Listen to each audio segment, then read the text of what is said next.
নমস্কার বন্ধুরা, রসনালয়ে আপনাদের সবাইকে স্বাগত। আমার আজকের রেসিপি হলো শিম আলুর চটপটা সবজি। আর এই সবজিটা কিন্তু গরম গরম ভাতে হোক অথবা রুটির সাথে যে কোনো কেচুক দিয়ে খেতেই কিন্তু অসাধারণ লাগবে। তো এর জন্য প্রথমেই আমি নিয়ে নিয়েছি শিমগুলোকে আমি এরকম ছোট ছোট করে কেটে ধুয়ে ভালো করে পরিষ্কার করে নিয়েছি। এরপরে নিয়ে নিয়েছি আলুগুলোকেও ছোট ছোট করে কেটে আমি নিয়েছি। এরপরে গ্যাসের মধ্যে বসিয়ে দিয়েছি একটা কড়াইটা গরম হয়ে গেলে তার মধ্যে দিয়ে দিলাম তেল। এরপরে তেলটা গরম হয়ে গেলে এর মধ্যে দিয়ে দিচ্ছি আমি হাফ চামচ কালো জিরে আর দিয়ে দিচ্ছি দুটো শুকনো লঙ্কা। তবে লঙ্কাগুলোকে একটু ফাটিয়ে দিয়েছি, না হলে এটা ফেটে গায়ে লাগার সম্ভাবনা থাকবে। তো এবারে কালো জিরে আর শুকনো লঙ্কাটাকে একটুক্ষণ ভেজে নিলাম, বেশ একটা সুন্দর গন্ধ বেরিয়ে গেছে। এরপরে এখানে আমি একটা পেঁয়াজ আর দুটো কাঁচা লঙ্কা ফাইনলি চপ করে নিয়েছি।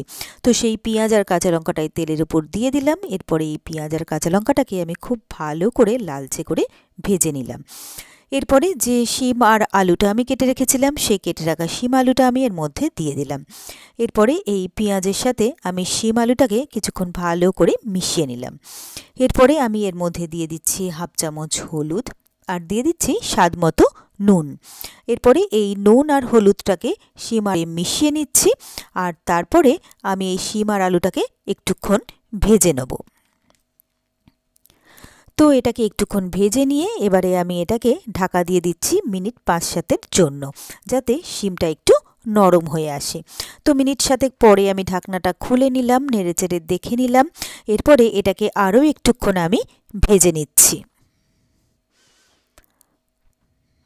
তো শিম আর আলুটা আমার বেশ ভালোভাবে ভাজা হয়ে গেছে।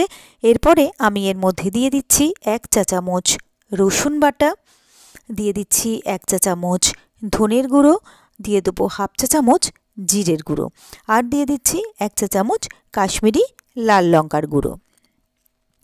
এরপরে আমি এর মধ্যে দিয়ে দিচ্ছি চাট মশলা পাউডার, আর এটা দিলে কিন্তু এর স্বাদ হয় অসাধারণ।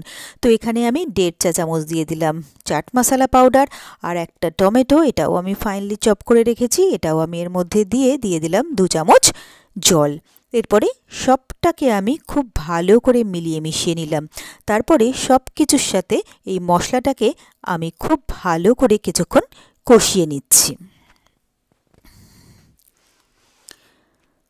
তো মশলাটা আমি খুব ভালোভাবে কষিয়ে নিয়েছি। এরপরে আমি এর মধ্যে দিয়ে দিলাম জল।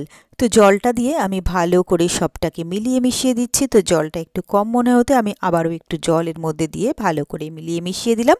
তারপরে এটাকে আমি একটুক্ষণ ঢাকা দিয়ে দিলাম। তো কিছুক্ষণ পরে আমি ঢাকনাটা খুলে নিচ্ছি, নেড়েচেড়ে দেখে নিলাম শিম আর আলু কিন্তু আমার ভালোভাবে সেদ্ধ হয়ে গেছে। এরপরে এখানে আমি দিয়ে দিচ্ছি স্বাদ মতো চিনি আর ভালো করে সবটাকে মিশিয়ে দিলাম। তারপরে আমি এখানে দিয়ে দিচ্ছি 1 মুঠো ধনেপাতা কুচি।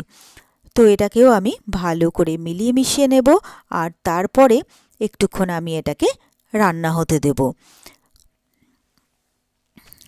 তো আর একটুক্ষণ এটাকে রান্না হলেই গা মাখা মাখা হয়ে গেলেই আমি গ্যাসটাকে অফ করে দেবো। আর তাহলেই কিন্তু আমার শিম আলুর চটপটা সবজি একদম রেডি হয়ে যাবে। এরপরে আমি সার্ভ করার জন্য নিয়ে নিয়েছি সার্ভিং বোল। তো গরম গরম শিম আলুর সবজি আমি সার্ভিং বোলে তুলে নিলাম। তো ব্যাস তৈরি হয়ে গেল আমার খুব সহজে আর খুবই চটপট দারুণ টেস্টি শিম আলুর চটপটা সবজি।